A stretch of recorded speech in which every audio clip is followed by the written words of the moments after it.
Growing up, my mom was an artist, and her job was teaching art, and she did stained glass, and she painted porcelain dolls and that sort of thing. But I think for me, the stained glass stood out the most. And I mean, I loved doing art in general, but there was something about the colors and the way I would work with my hands that I really enjoyed. And it was just a big part of my childhood, and I loved it. But then, you know, things kind of turned around in my life, and I lived on the streets for about almost 5 years.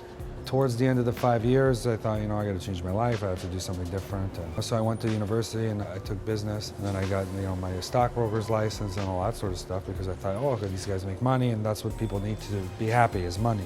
I became a mortgage broker actually after a while, and I just, you know, I was going to work. I did well at it, but I came home and it was just like something was missing. I felt empty. You know, I watched Exit to the Gift Shop, and I saw how he became an artist, and he had never done art before, and I thought, you know what, I'm going to buy a canvas tomorrow. So I bought a canvas, and the next day it was like 1:30 in the morning, but I had no paint, but I had a stack of magazines and some newspapers, so I started, you know, doing some collage, and I remembered some of the techniques I had learned with stained glass, and I had no intentions of selling it. It was just like I was super happy. I would go to work the next day, and I would think about like what I was going to make the next day, and I had no more focus for work. It was just like I was obsessed. I had a friend who came by and said, you know, do you mind if we hang this in a restaurant?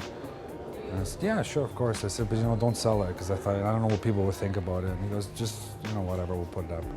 So he put it in the restaurant, and he called me like 4 days later, and he says, I sold your picture. And I said, no. I said, why'd you sell it? He goes, they paid 14 grand for it. And I thought, I'd never have that feeling again, you know. And it wasn't the money. It was just the fact that I felt like there was an out in my life that I could, hey, maybe I can make a career out of this, you know. Here with Napoleon, you see a little bit of the love story between him and Marie Antoinette. These are original newspapers from 1799 that are actually about Napoleon. Napoleon commissioned Breguet to make a watch for Marie Antoinette, so these are the watch gears from her watch. There's some French war boats here. And then this is Marie Antoinette's handwritten will, sort of on his chest over his heart. And then this is the French map from that era, French gold bars, silver bars from that era. This is a red dress that she wore as well. Everything is black paper, including the black lines, all handmade. I love comic books, so you'll see a lot, even like this has nothing to do with Napoleon, but this is part of me in the picture. It just reminds me of my childhood, and I loved them as I was a kid, so it's something I never kind of grew out of. The thing is too, I don't really draw most of this out. It's all built like a sculpture, so I'll cut and paste and build things as I go and layer them, and sometimes people will think they're prints, and that's like the worst thing I can think of, but no, they're actually all made by eye and by hand. I remember at first, when I first started, I thought, oh, how am I going to come up with these ideas for the rest of my career? You know? I worried about it every day. Am I going to run out of ideas? But it's funny, once you do one thing, it makes you think about something else, and just constantly. Now I have too many ideas, and so now the idea is just to get them all out.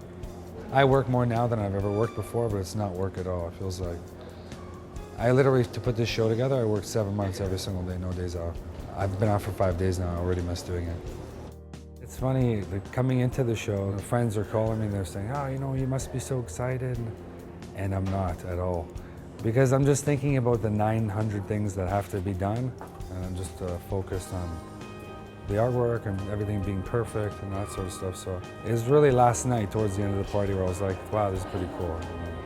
That's when you get to enjoy it, when you see everybody that's happy and the reactions, but that's when the excitement happens. It's after for me. Is there something, you know, looking back, that you feel really speaks to how you got here? Yeah, it's lots of hard work, and never listen to anybody who tells you something's not going to happen, because people told me I was crazy.